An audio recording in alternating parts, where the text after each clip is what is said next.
Is your debt causing you sleepless nights? Knock your debt out with Debt KO. And your debt won't be the only thing keeping you up at night. Debt KO, free, impartial advice on all your debt.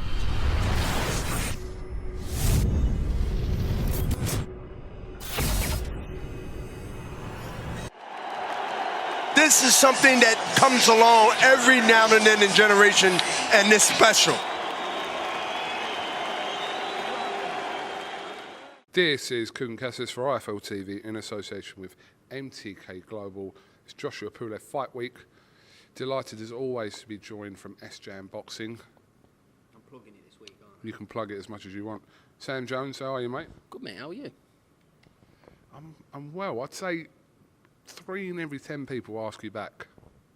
Say again? 3 in every 10 people ask you how you are after an interview. It's common etiquette, isn't it? Just to say, how you doing? You ask me, I ask you. Yeah. It's normal. It is normal. It is normal. Yes. So you're here with your fighter Florian Marku. Obviously, there has been an opponent change. If you're on social media in the boxing world last night, you'll be fully aware of kind of what was going on. So let's kind of address some of those talking points from last night. First of all, Chris Kongo put himself out with a tweet to say he was ready. His interpretation of being ready was being ready at £150, and your interpretation of being ready was it was £147 or the fight won't happen. Yeah, Florian wants to fight at £147. He wants to wear 8-ounce gloves, and that's that. If Chris Kongo can say, it's like me saying I'm ready to have a 100-metre race, but I want it to be 200-metre race. He wasn't ready. That's just the bottom line. He just wasn't ready to fight Florian at the correct weight. We will fight Chris Kongo next year. In fact, we've told Eddie that this morning. Eddie will tell you yourself last night. I said very clear to Eddie, if he can make 147, we'll fight him. We'll fight him on Saturday.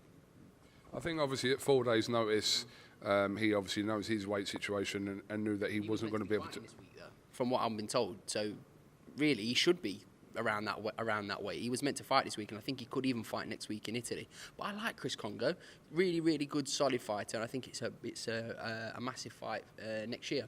Okay. Florian has all being well this week, overlooking the chap coming to fight Florian this week. Coming to cave his head in. Coming to cave his head in, he said. Very, very. I think he created an account just to say that yesterday. He's coming to cave Florian's head in, which will be interesting. Can't overlook him because he had a good win against Mick Hennessy Jr. in his last fight. But Florian has a fight penciled in for the 30th of January, a real cracker. So hopefully that will be announced after the fight. All being well, Florian comes out and does the business on Saturday.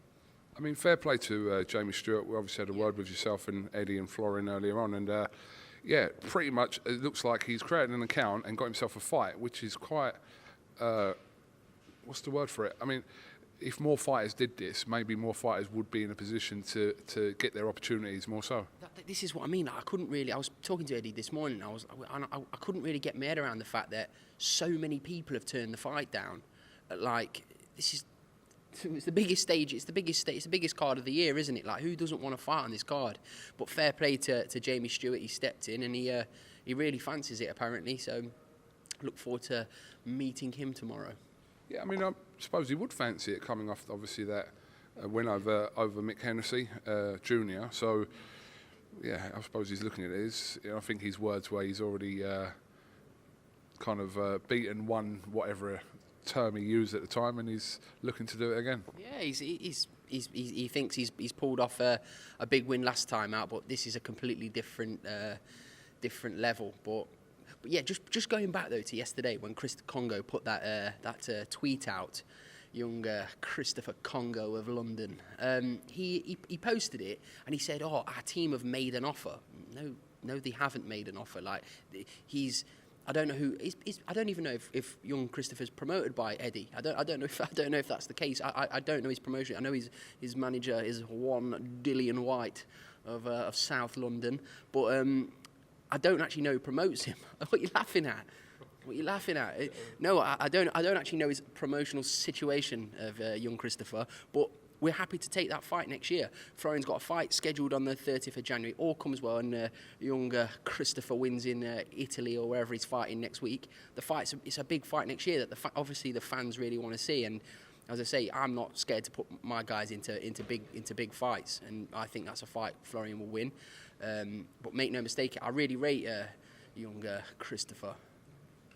Well, it's definitely a great fight that seemed to gather pace last night, but Twitter went crazy. You did as well, didn't you? I saw you poking your nose in, poking your beak in, trying to make. I wanted to see it. I thought, come on, put your money where your mouth is, everyone. Let's have it. 4 days, let's have it. We did. We said to Rang Edward yesterday. I got straight on. I was like, Eddie thought we were going to say, oh no, we do. We was like, Florian rang me immediately and said, I will fight Christopher Kongo, but at 147 pounds. So is this more so with the glove issue as opposed to the £3 weight difference? Yeah, it's 100%. Like Florian likes to fight at 147 pounds. It's normal. That's just normal. Like there's no a pound over that. You have to wear 10-ounce gloves. Florian wants to wear 8-ounce gloves, and as I say, next year they'll fight. It'll be a bigger fight next year as well. But there's no swerving there. Florian will fight absolutely anybody. But I think it deserves a bit of a build up. Does Florian against Christopher Kongo? We'll look forward to it. But before that, obviously, Florian has his eyes on Jamie Stewart this week, who will obviously have other ideas. And he has to look good as well, Florian. It's a big stage. It's his matchroom debut, and he's really excited. You met him, you've seen him this morning. He's buzzing to fight, and as I say, all being well, we've got a huge fight on January the 30th. Okay, so Mr. Samuel Jones of Derby. You've got it wrong. My name's actually just Sam, believe it or not. My mum refused to call me Samuel, but my dad was making a claim apparently in the birthing room when I was born. He wanted me to be Samuel, but my mum chose not to call me Samuel. Why are you looking at me like that? Because you look like a Samuel. Do I? You look like a KUGAN. Thank you. Joe Joyce. Yes. His rankings have risen quite dramatically, and deservedly so, with the WBO and also the WBC. Yeah. Well, originally, we weren't fighting for the WBC silver title, but we was always fighting for the WBO international because we were crucial for the ranking. But we've done it. We've spoken to the WBC, and Joe is now WBC silver champion. And he's a few belts light on the night. Like, we didn't get the WBC silver, we didn't get the WBO or the Commonwealth, because he's a two-time Commonwealth champion. He's a two-time Commonwealth champion. All in 12 fights. It's brilliant, isn't he? Like, he needs to get some credit now, doesn't he, Joseph? I mean, I was going to ask you about that, and I think Lyndon Arthur's been very vocal about This morning, the WBO rankings, and Lyndon's still behind Anthony Yard in the updated rankings, which is crazy, to be honest with you, but I hope that gets rectified, because he deserves his time in the sunshine as well now, because it was a great performance from Lyndon against all odds as well. I think he was 8-1 to win on points. A former Team GB member was 8-1 to both undefeated against somebody who's had 11 amateur fights. Great fighter, by the way, Anthony Yard, but 8-1. I thought that was slightly outrageous, but the bookies have lost again, haven't they? 2 weeks in a row. Bosh. So I was going to ask about Joe and kind of how he's reflected over this kind of couple of week period since the fight with Daniel Dubois. We know the headlines on that night were specifically about Daniel Dubois, and it's not, obviously everyone was guilty of it, of maybe focusing on Daniel's loss ahead of the great win by Joe Joyce. And I think it was obviously pointed out that the reason for that was the fact that Joe did that to him. So how does he kind of see that? You know, Joe's relaxed, and he's. I'm hoping. Might have to whisper to Anthony Joshua when I see him later. Vacate the belt.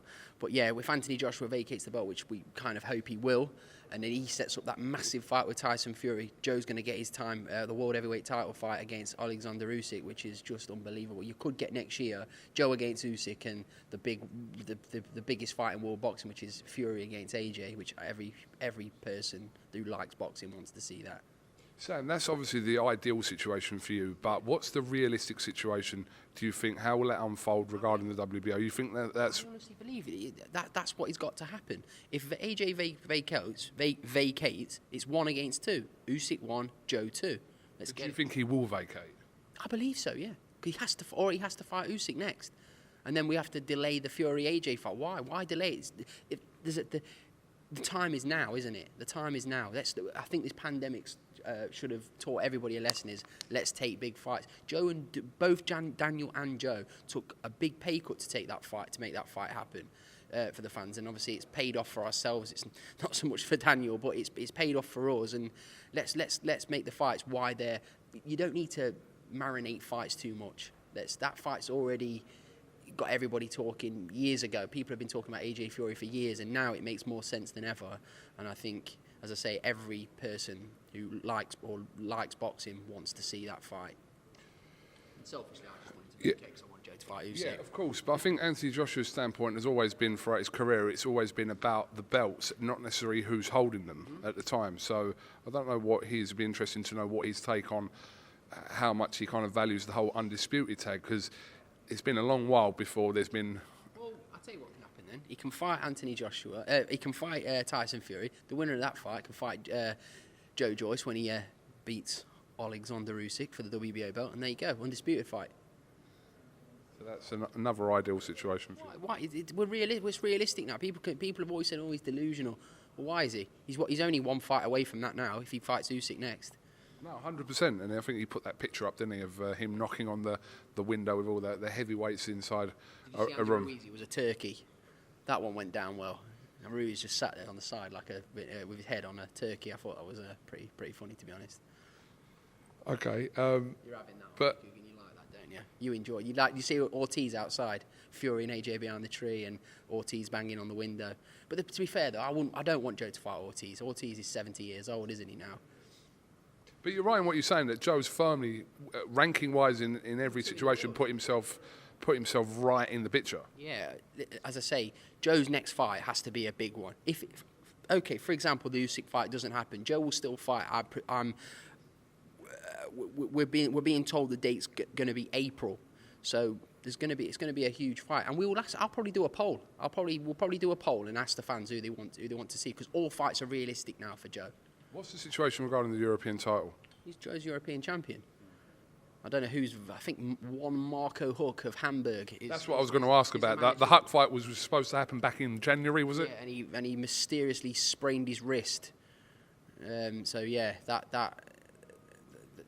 not going to happen. That's not really going to turn fans on, is it? Really, Joe fighting Marco Huck. He can fight for the Bridgerweight title. It just reminded me of the Bridgerweight title. We saw the proposed rankings for the Bridgerweight title. Yeah. See one Alan Babbage. I think Alan said that smells good. Smells good.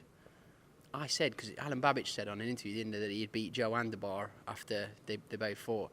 I wanted to tweet Alan Babbage, but I'd be scared to kind of tell Babbage that. Why don't you say it here when it's on the camera? Yeah. Joe would beat Alan Babbage inside very, very, very quickly, but I wouldn't say that to Alan Babbage's face. I'd probably hide and tell him from a distance. But look, I like Babbage, by the way. I'm sure he'd respect your opinion. He's good. He's entertainment, isn't he, Mr. Babbage? I'd like to see him fight Fabio Wardley. Very unlikely to happen. Why? Both exactly. That's probably why. They're probably pals, aren't they? Yeah. Well, if there's enough money on the table. When's the last time 2 fighters fought from the same gym? Here's a question. Not in the same gym. Well, I know, but I know that, but they are kind of part of the same. MTK the other night. Murray against. I suppose you're right. Against William Joe Saunders. Yeah, I know, but I'm looking at that differently. I'm looking at that as like a little close-knit group of people that are friends and training. Yeah, I wouldn't really want to fight. I wouldn't want to ever put any of my fighters together. So yeah, I understand. Like Joe fighting Guido. Yeah, it's not going to happen, is it? That's what I'm saying. That's how I'm looking at that. I'd have no part of that. I couldn't be a part of that. So Dillian White doesn't really want to put in Babbage with Wardley, because there's plenty of other fights for them to have. Listen, if it happened one day, it happened, but I think it's unlikely. The Romford Balkan fight, Alan Babbage 18 months' time. I'll throw the Ron for Bull's name into the hat. Johnny Fisher, if people don't know. Yeah, Johnny Fisher, yes, making his debut January the 30th. Bosh. All right, have you got anything else you'd like to add before we go? Have you got a prediction, obviously, for the main event on Saturday? All I will say is thank you very much for the nice messages I've received. I've received a lot of messages and the whole team about, as I say, we've had a good time. 'Cause there's a lot of highs and lows in boxing, so you've got to enjoy the highs while you have them. I've not really had a chance to really relax and kind of sink in what's really happened over the last couple of weeks, but I really appreciate all the messages. As for the prediction, I think Anthony Joshua will beat Pulev inside 4 rounds. I think you're going to see a very, very good performance from Anthony Joshua this weekend. I really do. Not long to find out. I do think Cody Kuzmin's a cracker, though. Can't wait. I'm actually really excited to watch that fight. I'm probably bar Florian's fight, and as I said, of course, the main event, but I'm more looking forward to see that fight than any other. So it's a must-win for both, isn't it, really? Absolutely must win, and it is a real pick and fight between Kuzmin and Bakole. Did Sergei Kuzmin get chinned by Michael Hunter in his last fight? Was it his last fight or the one before? I don't actually know. If he fought him in his last fight or it was the one before. But I would like to see, if Bakole wins his fight, I would like to see the Hunter rematch, because he kind of has to put that to bed, doesn't he? Like, if he's going to go on to be this superhuman like William Nelson of Airdrie, Scotland thinks he's going to be, which he quite possibly could be, but he has to, in my opinion, he has to rectify that loss, all seriousness, which I think he's capable of. But Michael Hunter's just the plague, isn't he? No one wants to fight him. Okay, Sam Jones, thank you very much for talking to IFL TV. I'm sure we'll catch up with you again at some point this week, as we're all here, trapped in the bubble, and willingly, I should say, and we'll catch up with you soon. Yes. Thank you very much, KUGAN. Why are we still going? Why the fuck is the microphone staying in my face? Right, you're winding me up now. This is something that comes along every now and then in generation, and it's special.